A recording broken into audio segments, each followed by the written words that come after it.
So this is your tutorial on how to make miniature food for your miniature tables. Got a lot of requests for this, so I feel obliged to do it, and I feel honored that you guys liked it so much. And so I'm going to move the coffee out of the way and we'll get started. That's some good stuff. That'll wake you up. Anyway, so things we're going to need, and not much. You're going to need some cardstock to cut out your plates. You're going to need some Model Magic. As I've shown in the previous video, I do buy it by the bucket load. It does save a couple dollars. It does come in various colors, but that doesn't really matter because we're going to paint over anyway. I just happen to pull out yellow, and this is the same one that I use to make my food. And then if you're going to do the cups or the beer mugs, the pewter cups, you're going to want some beads. Look like this, kind of a barrel type shape. Okay, those will be your cups, and I've only got 2 left, so I'm only going to make 2 small plates, 1 meat and 1 turkey leg. You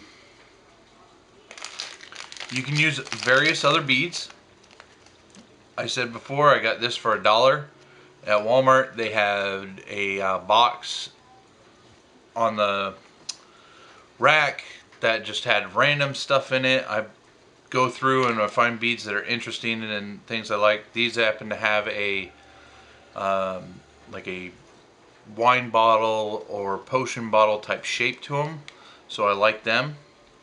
And I've got tons, so I'm going to do some healing potions and stuff like that in the future. You can also look for, and I've taken a lot of stuff out of this. I've used some of the beads on my bookshelves, but there's different shapes, and that one was $1. This one was $1 from the same bin, and it's got various others. I actually used a bunch out of here to make potion bottles, but you can use any kind of beads that would make great like bottle shapes. So long cylinders that you could put a round bead on top to cap it off. Also, you can find these in stores. They're like little necklace kits. I actually get these from a little kid's Christmas party that one of the companies that my wife's father works for does, and they order these from Oriental Trading and put them out on the tables for the kids to do, and then I usually go through at the very end after everyone's done them and snatch up a few just so that I have them, because there's metal beads, there's some actual really nice shapes, there's metal rings in there you could take off the little things to use those. So there's that, but you can find these sometimes in the crafts, the bead section, necklace section of the stores. Craft, Walmart, things like that. Alright, so then some tools you're going to need is scissors. I have a X-Acto knife or hobby knife, and I have this paintbrush for the simple reason it's got a nice small round edge to it that we can use to carve out a few small details. So there's those tools. Now also you'll need something round, and this is simply for making the platters. I chose this cork here, which is approximately 1 inch in diameter. Okay, so that's for my big platters. So you can see how it fits right on that.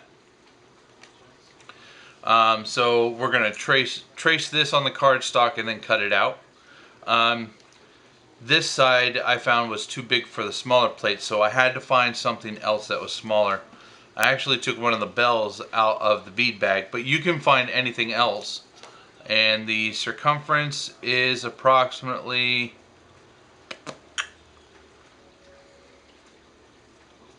just over half an inch, and I believe that's,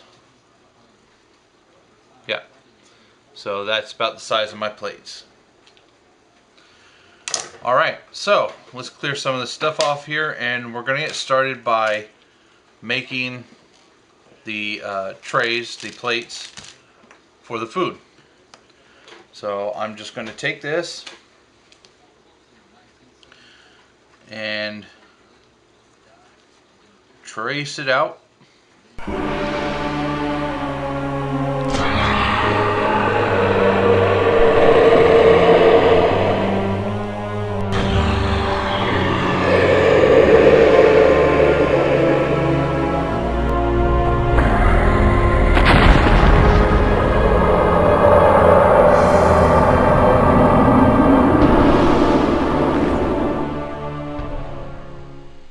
Good morning, everybody. So this is your tutorial on how to make miniature food for your miniature tables. Got a lot of requests for this, so I feel obliged to do it, and I feel honored that you guys liked it so much. And so I'm going to move the coffee out of the way and we'll get started. That's some good stuff. That'll wake you up. Anyway, so things we're going to need, and not much. You're going to need some cardstock to cut out your plates. You're going to need some Model Magic. As I've shown in the previous video, I do buy it by the bucket load. It does save a couple dollars. It does come in various colors, but that doesn't really matter because we're going to paint over anyway. I just happen to pull out yellow, and this is the same one that I used to make. Here we go. Got me a nice little brush, and this is just a simple, cheap, flat one. I've had it for a long time. You can see the paint's really peeled off of this sucker, but it's nice. It's not too big and it's not too small. Just want to cover these in black.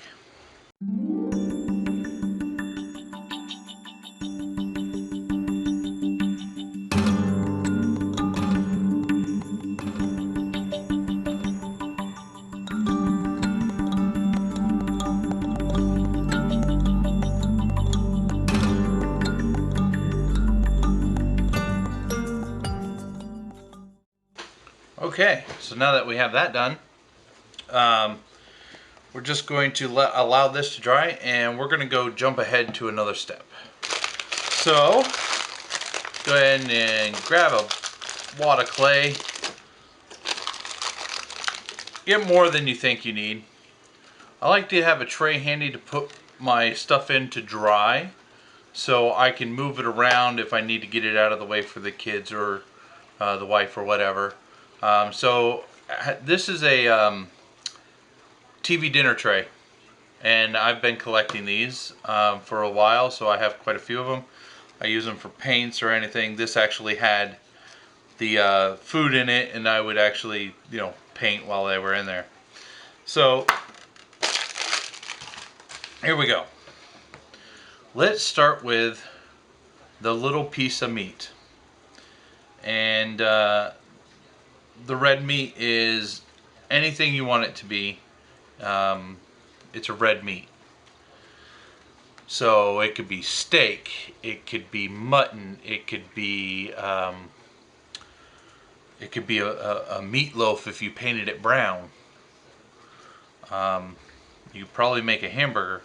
So what I'm doing here is I'm just basically getting a ball shape, and I'm sizing it down. And I'm getting a little bit of black on there, but again, that's okay because I'm going to paint over this. So I want to make sure that it's going to fit on the plate. So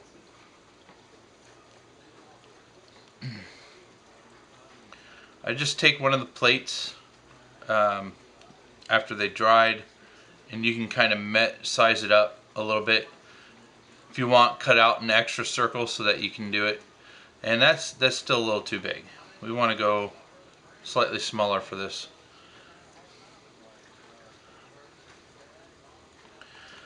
So basically I'm just laying it on there, seeing how it's going to fit. Okay, that looks good. So now we're just going to shape this into a steak-like form, which is very simple to do, like a triangle. As you can see here, just pinch the two sides and then press in the top, and then from there you can flatten it again to widen it out, and then just kind of curve the bottom in just like this, and that's kind of a steak shape. And that's what I did for all my red meats. So I'm going to take the steak shape, place it in the tray, and you can still fidget with it. You can take the paintbrush, because I know a lot of people might not have sculpting tools or anything like that, and you can indent that a little bit more. You can tilt it sideways and press it. It's going to sit in the tray and dry, so it's okay if it kind of sticks to it a little bit. So there's your piece of red meat. Now we're going to make the turkey leg. Real easy to do. Only takes a few steps. So a little bit bigger than the steak, just because it's going to be longer. And I'm going to put it down on the mat, and then I'm going to roll it. I'm going to press harder on one side so that it has this almost cone shape to it. And it's going to elongate it the more I roll it. When I get it to about the size or length that I want it, and I'm checking the size as I go to see if I need to pull any more off or if that's pretty good. I think I'm going to shrink it down just a hair more. Roll it back out. There we go. I like the way that's looking. That's a good size. Now we're going to take our paintbrush. You could use like the back of a butter knife if you needed to, and we're just going to press down right here and roll it back and forth to create the divot where like the bone part would be. Because when chicken legs or turkey legs cook, the meat actually draws up the bone, leaving this smaller and almost separated from the top half. So all the meat goes up here and kind of bunches up, and this stays pretty skinny. So we're just going to show that separation by taking this and rolling it right over on it. Now this will create like a little divot right here. And that kind of simulates that the meat has bulked up more towards the top, and that the bone is down here towards the bottom. So that is done. So we're going to take that and put that in our tray. Make as many of those as you want, guys. As many turkey legs as you need. Now, let's go on to the actual turkey itself.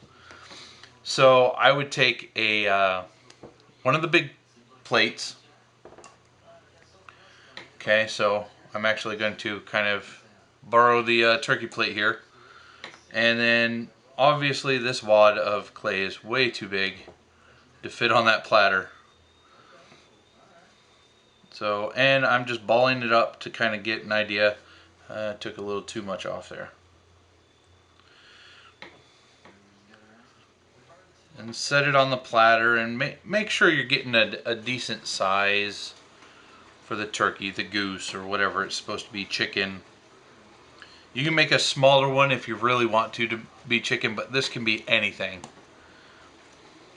Anything you tell your players. So if I look at that on the plate by itself, that's about the size we want to go there. So it takes up most of the plate, and then the chicken legs are going to rest on the side and the wings. Okay, so after you get the perfect amount of clay there, now we're just going to shape this. And a turkey is almost like a teardrop shape for the basic body. So we're just going to make one end smaller than the other end, and we're going to push down a little bit on the top, and we're going to round it upwards. So it's going to go from flat and kind of roll up and then back down again. So it's got this kind of arch going on this way, and it's got a narrowing this way. So what you got going on is this is going to be the top of the turkey, or the head, and this will be the bottom of the turkey, or the butt. And yes, we're going to make a butthole for the turkey, or should we say the stuffing hole. Alright, so what you want to do to make the holes in the turkey is take your X-Acto knife. You can use a needle, a pen, or a pencil. I like the look that the X-Acto knife gives. We're going to push straight in, pull out, and rotate. And you're going to do that until you get a nice looking hole in the top there. And oh, I made that one a little off center, but that's okay. I can squish the clay around to manipulate it the way I want it.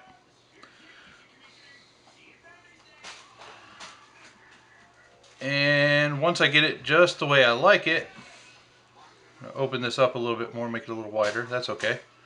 So I got it the way I like it. I'm going to turn it around and do the bum hole.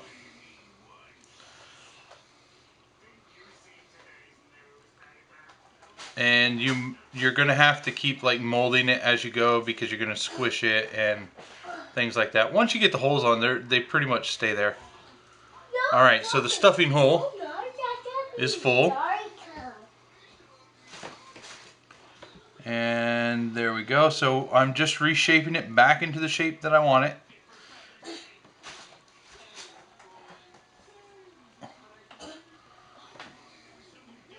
There we go.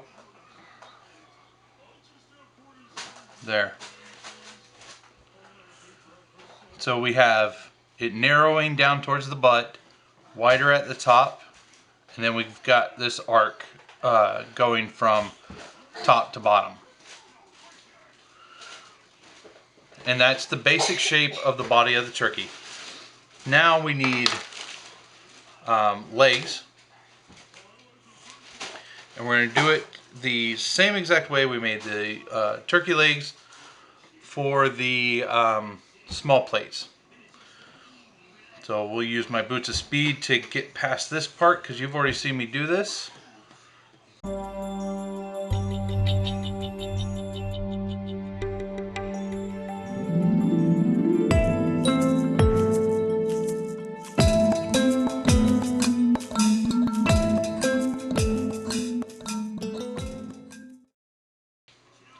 Okay, so now I've got the legs made.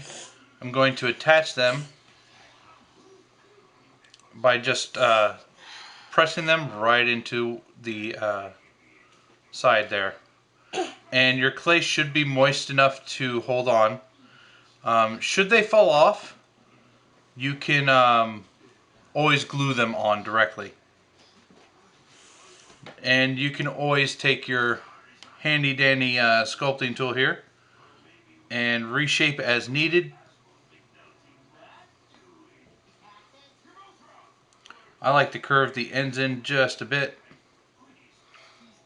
And there we go. Now the turkey needs some turkey wings. To do that is real easy, guys. You won't believe it. You're going to roll out a little piece of clay, fairly thin. I think you guys can see that pretty well. You're going to take one end and roll it into a point. Then you're going to cut a little piece off there. So just like that. Then we're going to attach it to the side of your turkey. And all we do is we take that tip, that pointed tip, and fold it over and press it right into the side of the turkey. Bam! You have a turkey wing. or chicken wing. So I don't know why I grabbed another piece of clay. Do the same thing for the other side. Roll out a point. Okay. Take your knife, cut a piece off, stick it to the side.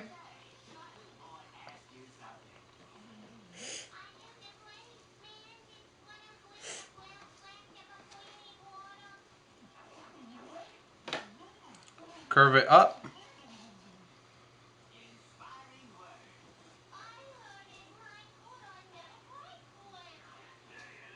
There we go. And the last thing I'm going to do is take our little sculpting tool here, and there's like this indent where the skin falls in and the breasts are on each side. You could really see it there. And there's a breastbone right here, okay?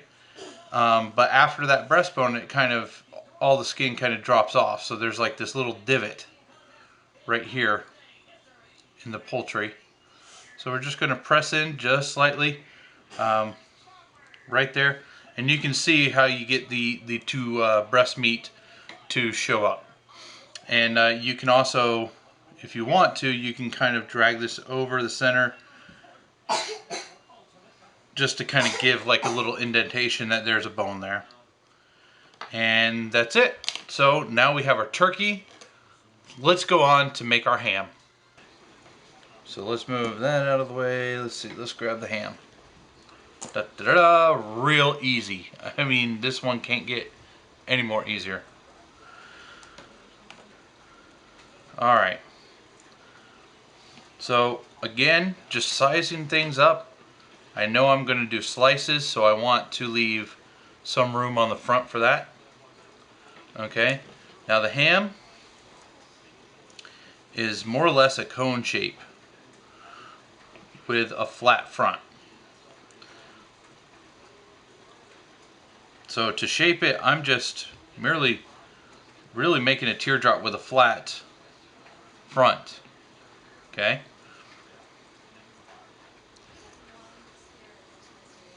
All right.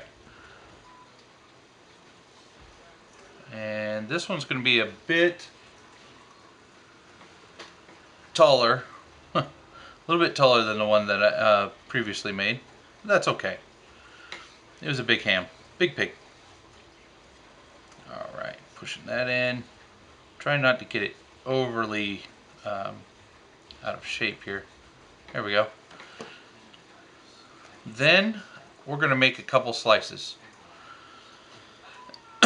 You could, and I tried this, take the X-Acto knife and try to cut down.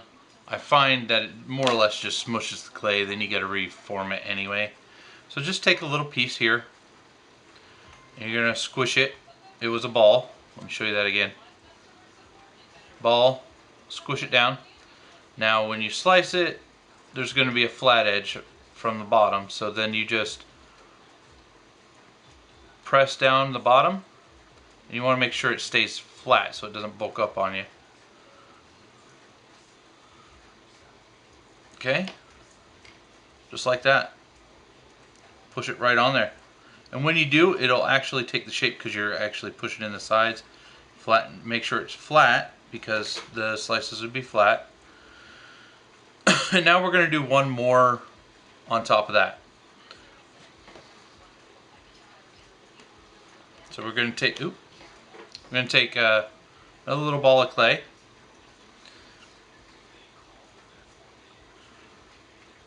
Slightly less clay.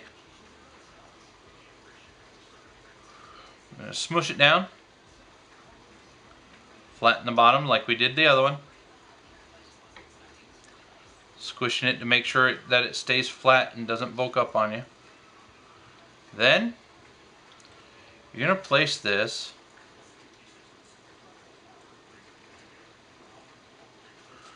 right here in the spot between the actual ham and the bottom slice. You're going to push that on. Then you can use your knife to kind of reshape it should you need to, because sometimes when you push it on, it goes out of shape. And then what I like to do is just kind of make it fold itself over, so as if it was cut and falling over.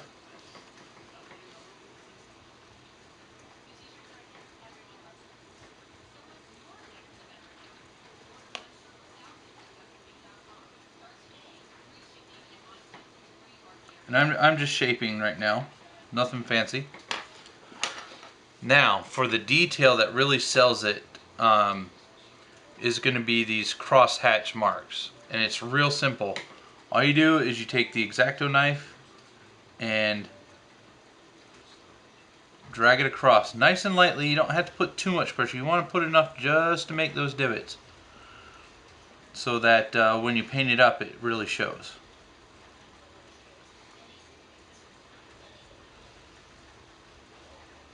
And I'm going back over them just to make sure that they show up really well, pressing back in.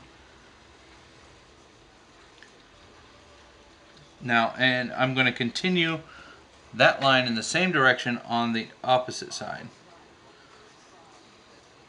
Same direction.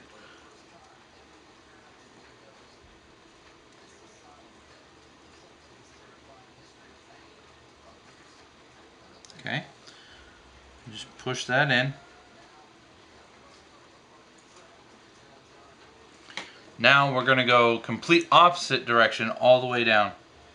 Now you could stop here and say that it's, because sometimes they bind meat with rope, depending on what it is, like a roast or something like that, and that would look nice. But I'm going to do the cross hatch because that's more hamish.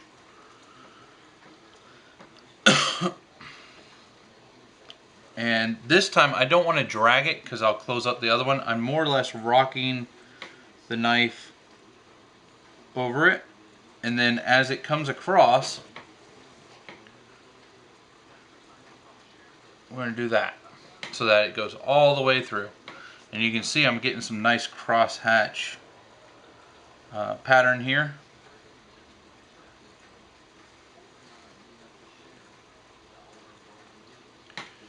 In our little ham.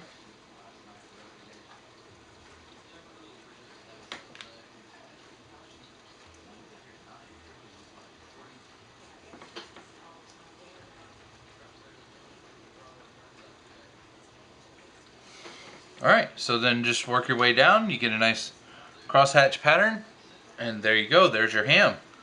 So we're going to lift up our ham and put it in our tray.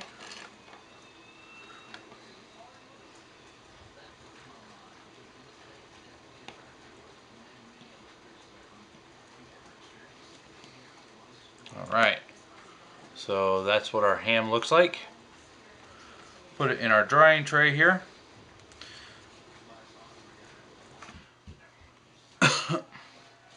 Alright guys, so now we're going to make the bread.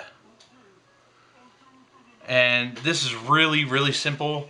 Some of you are going to kick yourself.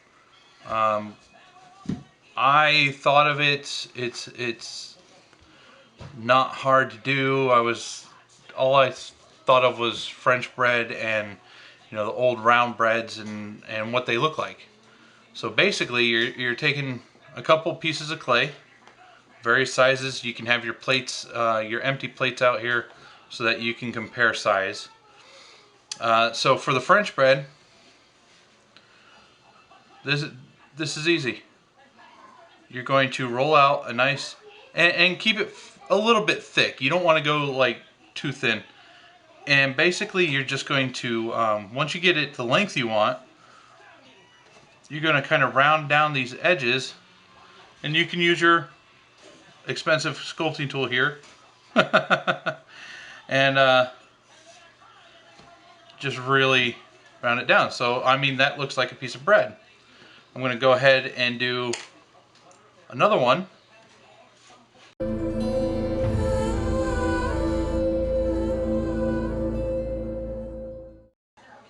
Alright, there we go. So we got two French breads. This one's slightly smaller, and that's okay. Because you may want to put other things on that, that particular platter. So you could put cups, a bottle of wine like this. You might want to do grapes. You might want to do cheese. So for the round bread, really easy. I mean, can't get any simpler. You're gonna take some clay, and you just kind of have to eyeball it. You can use the plate for reference. That's why I like to make the plates before I even start making the food. You made a ball, and then you're just gonna push it down and shape it until it's more like a dome. Flat on the bottom. There. Now, here's where you get your details. You're going to take your X-Acto knife, or you could use the back of a butter knife, and you're going to press in. And what I do is I go in and I kind of twist it side to side. That's going to open it up. And then you go the opposite direction.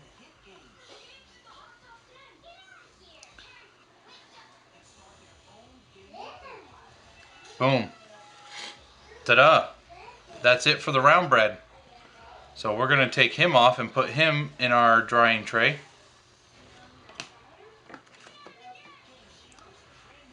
Right there. Now we're going to take the long bread, or the French bread, and we're going to do the same thing, only we're going to go at an angle, and we're just going to rock the knife back and forth to get some nice even cuts in there. And depending on the size will depend on how many cuts you get. You could put in more, you could put in less. Makes it look really good. Even on this little one I can do a bunch. Okay, so that's it for the bread. We'll put these in our drying tray.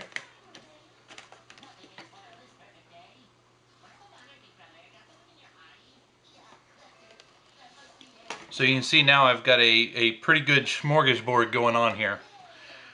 Now, I didn't make this beforehand. I thought I would try something new to kind of give you guys a little bit of a bonus. So I wanted to do like a cheese, wine, and bread platter. So I have the smaller piece of bread already. I still have tons of these left over, so I'm going to use this on the platter. So if I were to just eyeball it, I'd say, you know, slice of bread, the bottle would go here, and then the cheese would go here, and I don't think there's going to be room for grapes, but you could substitute like the bread for grapes if you wanted to. So we're going to do, we're going to make like a cheese wheel. And it's as simple as it sounds. And like I said, I haven't made it before, so this is like, I just thought of this while I was making this video. And I thought while I'm doing it, I'd show you guys at the same time. So I've taken a wad of clay, and it's probably going to be around the same size as the bread here. And then you're going to squish your little ball so that it's more of a disc, a thick, very thick disc. Okay?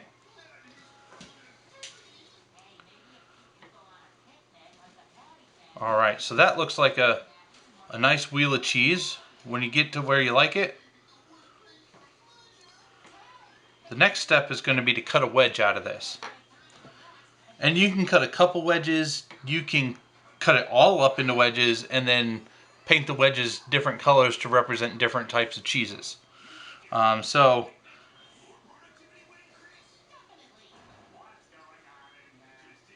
And I am going to put pressure nice and evenly so I don't tear the clay or smush it. I just want to cut it nice and slowly. There we go. And now I got a nice piece of cheese out of there. Okay, so that's going to be that.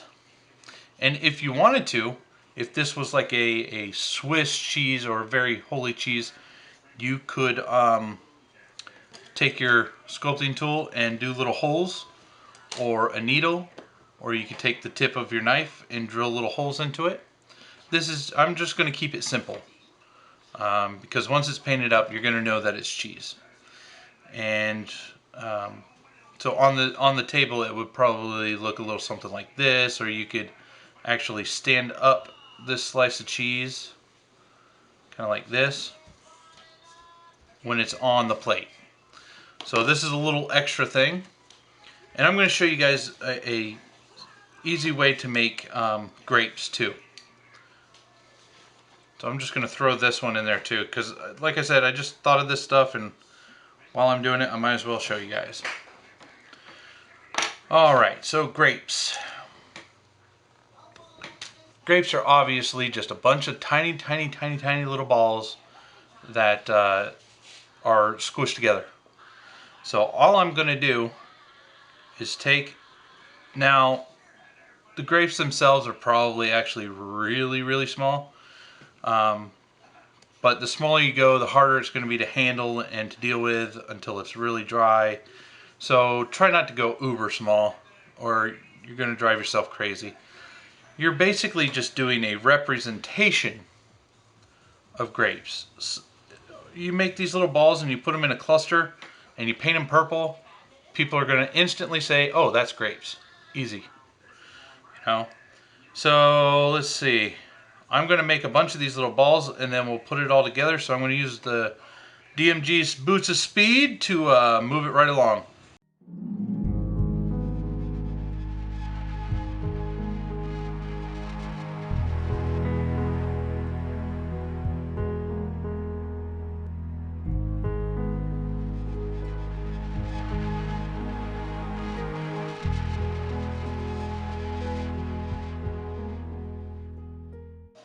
So I think I've got enough here. I can make a pretty good vine, and they're various in size. I didn't like specifically make them all one size, because grapes on a vine are not perfect. So we're going to start with one down here on the bottom, and then we're going to just start piling on some grapes. And once they touch each other, they pretty much stick. So you just want to keep going. You're basically like making a pyramid of these little balls.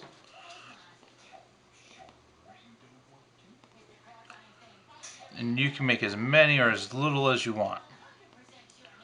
That one's quite big for up here.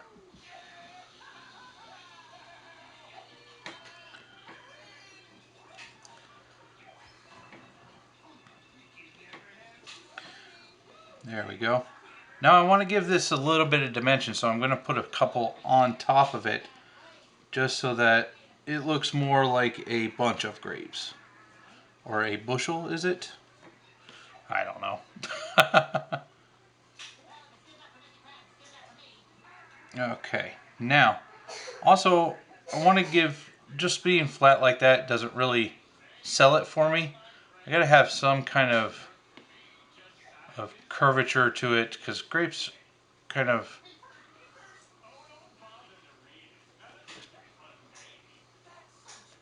there.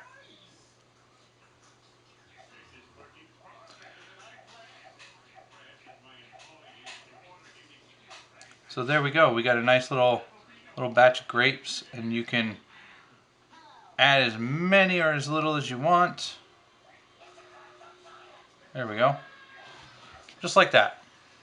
So that's going to be good enough for me. That once it's painted, it might not look like much now, but once it's painted, it'll look like grapes. And then when you pair it with the cheese and the wine, it'll definitely sell it.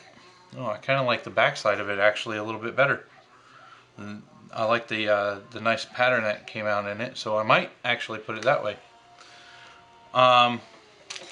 So there's a little extra bonus item. We're going to make this extra plate. So, and you can see I've had to do 2 turkeys. We have our ham, we have the bread, and we have our singular meats, and yeah, so that's the end of part 1 here. We're going to allow everything to dry overnight, and then we're going to come back in part 2 and we're going to finish this all up and put it together so that you can have awesome little miniature foods for your miniature tables. Boom. There you go. So bon appetit, and we'll see you shortly.